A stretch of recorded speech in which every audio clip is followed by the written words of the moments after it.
पूर्व जज गिरिबाला सिंह की जमानत निरस्त कर दी गई है। गिरिबाला सिंह पर लटकी गिरफ्तारी की अब तलवार है। किसी भी वक्त गिरिबाला सिंह की गिरफ्तारी हो सकती है या वो सरेंडर कर सकती है। मध्य प्रदेश हाईकोर्ट से अग्रिम जमानत रद्द कर दी गई है और रात 1 बजे ये कोर्ट से बड़ा फैसला आया है।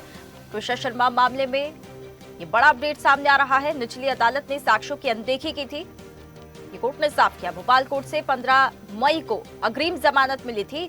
जबलपुर में मध्य प्रदेश हाईकोर्ट ने चर्चित ट्विशा शर्मा मौत के मामले में पूर्व न्यायिक अधिकारी गिरिबाला सिंह को दी गई अग्रिम जमानत रद्द कर दी है। जस्टिस देव नारायण मिश्रा की एकल पीठ ने कहा कि मामला बेहद गंभीर और संवेदनशील है। इसी के साथ ट्रायल कोर्ट ने पोस्टमार्टम रिपोर्ट, गवाहों के बयान और व्हाट्सएप चैट्स जैसे अहम तथ्यों पर पर्याप्त विचार किए बिना ही राहत दे दी थी। कोर्ट ने सीबीआई को पक्षकार बनाने की अनुमति देते हुए कहा कि जांच अभी शुरुआती चरण में है और डिजिटल व परिस्थितिजन्य साक्ष्यों की जांच जारी है। अब सुनवाई में यह भी सामने आया कि जांच में अपेक्षित सहयोग नहीं किया गया और मृतका के शरीर पर कई एंटीमॉर्टम चोटों के निशान भी पाए गए थे। तो बड़ा अपडेट ट्विशा शर्मा मामले में हम आपको बता रहे हैं। गिरिबाला सिंह को दी गई अग्रिम जमानत कोर्ट ने रद्द कर दी है। अधिक जानकारी के लिए हमारे साथ संवाददाता सोमनाथ जुड़ चुके हैं। सोमनाथ, देखिए, कोर्ट ने ये बड़ा फैसला सुना दिया है, गिरिबाला सिंह की अग्रिम जमानत को रद्द कर दिया है। तो देखिए, पहले दूसरा पोस्टमार्टम होना था, उसके लिए इंतजार किया गया, अब दूसरे पोस्टमार्टम के रिपोर्ट्स के लिए इंतजार है। क्या वो रिपोर्ट्स में सामने आया है? और सबसे बड़ा जो फैसला यहाँ पर आया, गिरिबाला सिंह की अग्रिम जमानत रद्द कर दी गई है, यानी अब गिरफ्तारी की जो तलवार है वो उनके माथे पर लटक रही है। या तो वो सरेंडर कर दी या सीबीआई कभी भी गिरफ्तारी कर सकती है।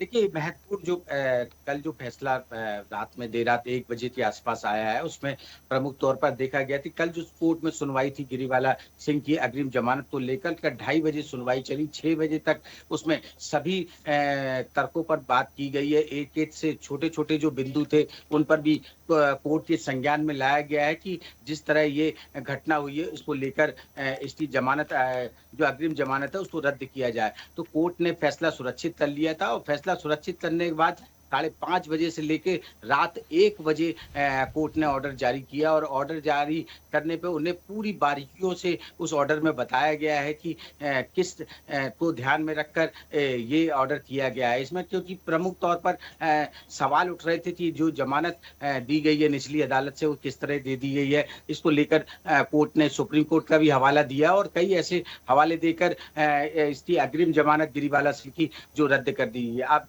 देखना ये है कि जो कोर्ट ने रद्द किया है उसमें अब तक गिरफ्तारी गिरिबाला सिंह की होगी और प्रमुख तौर पर कोर्ट ने ये संज्ञान लिया और जो ट्विशा के जो परिजन है उनमें अब खुशी भी नजर आई है, क्योंकि लगातार उनके अधिवक्ता द्वारा ये बात कही जा रही थी कि जिस तरह ये घटना हुई है इसको लेकर पूरे तरह सवाल उठाए जा रहे थे और अधिवक्ताओं का यही कहना था कि अग्रिम जमानत इसकी रद्द की जानी चाहिए और रद्द होने के बाद अब थोड़ी सी खुशी की लहर है। बिल्कुल सोमनाथ, देखिए, यहाँ पर इतना संवेदनशील मामला है, दुख की घड़ी अब भी है, लेकिन जब न्याय मिलता है तो कहीं ना कहीं राहत भी मिलती है।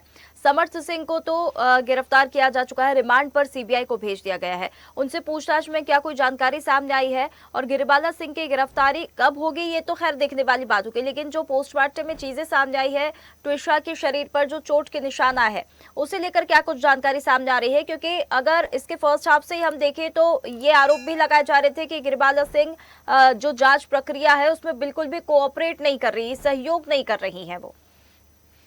देखिए, कोर्ट के समक्ष इसी बात पर प्रमुख बिंदु रखा गया कि जब ट्विशा ने सुसाइड किया उसके पहले चोट के निशान है, मतलब उसके सुसाइड करने के पहले उसके साथ मारपीट की गई थी जिसके निशान थे, क्योंकि अगर बॉडी उतार कर नीचे लाने पे इस तरह के चोट के निशान नहीं होते हैं। कोर्ट को इस तरह बताया गया और गिरिबाला सिंह ने जो सीसीटीवी फुटेज पे छेड़खानी की है, क्योंकि डीवीआर जब जब्त कर लिया गया तो फुटेज मीडिया तक कैसे पहुंचे ये भी प्रमुख तौर पर सवाल उठ रहा था और इस तरह के कई ऐसे जो बिंदु थे जिसको लेकर कोर्ट के संज्ञान संज्ञान में लाया गया और इसमें महाधिवक्ता जो मध्य प्रदेश शासन के प्रशांत सिंह ने उनके द्वारा भी विशेष तौर पर किया गया, क्योंकि शादी के अगर कुछ माह 6 महीने भी नहीं हो पाए थे और इस तरह की घटना हुई तो सुप्रीम कोर्ट का भी संज्ञान किया गया। इस तरह के ऐसे कई केसेस देखे गए हैं कि अगर 6 महीने के अंदर या 7 साल के पहले इस तरह की घटना हो रही है तो ये जो ससुराल पक्ष है उसके द्वारा जरूर कुछ न कुछ जरूर कुछ किया गया होगा। तो इस तरह के जो सवाल उठाए गए थे इसमें कोर्ट ने संज्ञान लिया और सोमनाथ, डीवीआर से क्या कुछ